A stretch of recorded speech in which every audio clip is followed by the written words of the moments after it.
안녕하세요. 모교수 TV입니다. 우리는 두 자릿수의 제곱을 계산할 때 예를 들어 67의 제곱, 즉 67을 두 번 곱한다고 하면 이와 같은 과정으로 곱셈을 한 후 각 자릿수에 맞게 수를 더하여 최종 답을 구합니다. 물론 연산의 기본 법칙을 활용하여 제곱의 값을 계산하는 것은 매우 중요한 일이지만 수학적 사고력을 발휘하면 좀 더 간단하고 효율적인 방식으로 계산할 수 있습니다. 67의 제곱을 정사각형의 넓이로 접근해 보겠습니다. 67의 제곱은 변의 길이가 67인 정사각형의 넓이이기 때문입니다. 이렇게 문제 상황을 시각화하면 그 자체로 문제 구조가 단순화되기 때문에 창의적이고 효율적인 문제 해결이 가능해집니다. 변의 길이가 67인 정사각형의 가로 세로를 60과 7로 각각 분할하면 변의 길이가 각각 7 그리고 60인 정사각형 두 개와 가로 세로의 길이가 각각 7 그리고 60인 직사각형 두 개가 만들어집니다. 그런데 변의 길이가 67인 정사각형의 넓이는 이 네 사각형들의 넓이의 합과 같기 때문에 67의 제곱은 변의 길이가 60인 정사각형의 넓이, 즉 3600에 가로 세로의 길이가 각각 7 그리고 60인 직사각형 두 개의 넓이의 합, 즉 840에 변의 길이가 7인 정사각형의 넓이, 즉 49를 모두 더한 값과 같기 때문에 4489라는 사실을 알 수 있습니다.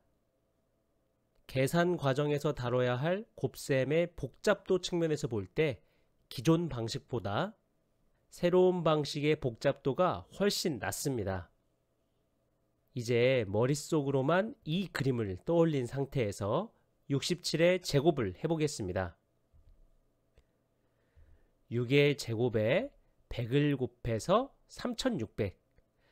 직사각형은 두 개였으니까 6 곱하기 7 곱하기 2에 10을 곱해서 840.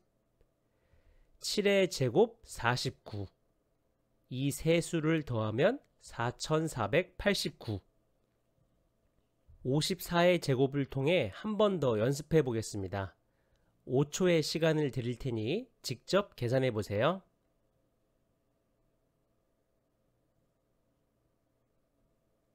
머릿속으로만 이 그림을 떠올린 상태에서 5의 제곱에 100을 곱해서 2500.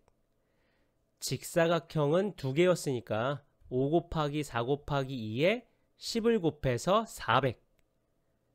4의 제곱 16. 이 세 수를 더하면 2916. 정말 간단하죠? 그런데 생각해보면 10의 자리가 5인 두 자릿수의 제곱은 훨씬 더 간단한 방법으로 시각화하여 계산이 가능합니다. 변의 길이가 54인 정사각형을 그린 뒤 이 정사각형의 가로 세로를 50과 4로 각각 분할하면 변의 길이가 각각 4 그리고 50인 정사각형 두 개와 가로 세로의 길이가 각각 4 그리고 50인 직사각형 두 개가 만들어지는데 54의 제곱을 변의 길이가 54인 정사각형의 넓이로서 구하기 위해서 일단 이 작은 정사각형은 바깥으로 빼놓은 뒤 누워있는 이 직사각형을 세워서 오른쪽에 이어 붙여주면 이 변의 길이는 50 곱하기 2, 즉 100입니다. 변의 길이가 50인 정사각형을 정확히 반으로 쪼개서 두 개의 직사각형으로 만든 뒤 왼쪽에 있는 이 직사각형을 오른쪽 아래로 이어 붙입니다.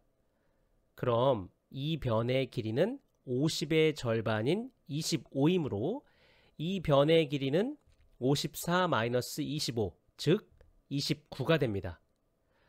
따라서 변의 길이가 54인 정사각형의 넓이는 가로 세로의 길이가 각각 29, 100인 직사각형의 넓이와 변의 길이가 4인 정사각형의 넓이를 더한 것과 같으므로 54의 제곱은 이 직사각형의 넓이 2900에 이 정사각형의 넓이 16을 더한 값인 2916이 됩니다.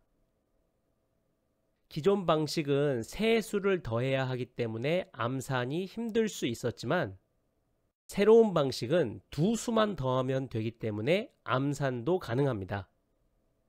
암산해 볼까요? 머릿속으로 이 그림을 떠올렸다면 54에서 50의 절반인 25를 빼서 29, 바깥으로 빼놓았던 작은 정사각형의 넓이인 4의 제곱 16, 따라서 2916. 58의 제곱으로 다시 연습해 보겠습니다. 5초의 시간을 드릴 테니 암산해 보세요.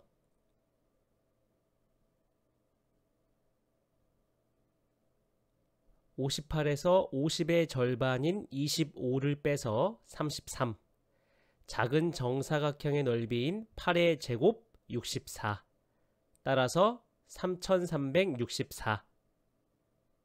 연산의 기본 법칙을 통해 제곱의 값을 계산하는 것은 매우 중요한 일이지만 문제 상황을 시각화하면 창의적이고 효율적인 문제 해결이 가능합니다. 이 영상이 유익하셨다면 구독, 좋아요 부탁드립니다. 감사합니다.